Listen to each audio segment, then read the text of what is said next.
Tarot ഫ്രണ്ടേജോടി കൂടി വരുന്ന 11 സെന്റിലായി നിർമ്മിച്ച മനോഹരമായ ഒരു ഡബിൾ സ്റ്റോറി ഹൗസാണ് വിൽപ്പനയ്ക്കായി വന്നിട്ടുള്ളത്.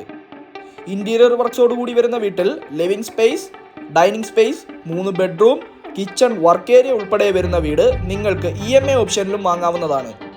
കൊല്ലം ചാത്തന്നൂർ ജംഗ്ഷനിൽ നിന്നും വെറും 2 കിലോമീറ്റർ മാറി സ്ഥിതി ചെയ്യുന്ന വീടിന്റെ ആസ്കിംഗ് പ്രൈസ് 53 ലക്ഷം മാത്രം. പ്രൈസ് നെഗോഷ്യബിൾ ആണ്. വീടിന്റെ കൂടുതൽ ഡീറ്റെയിൽസിനായി വീഡിയോയിൽ കാണുന്ന നമ്പറിൽ കോൺടാക്ട് ചെയ്യുക.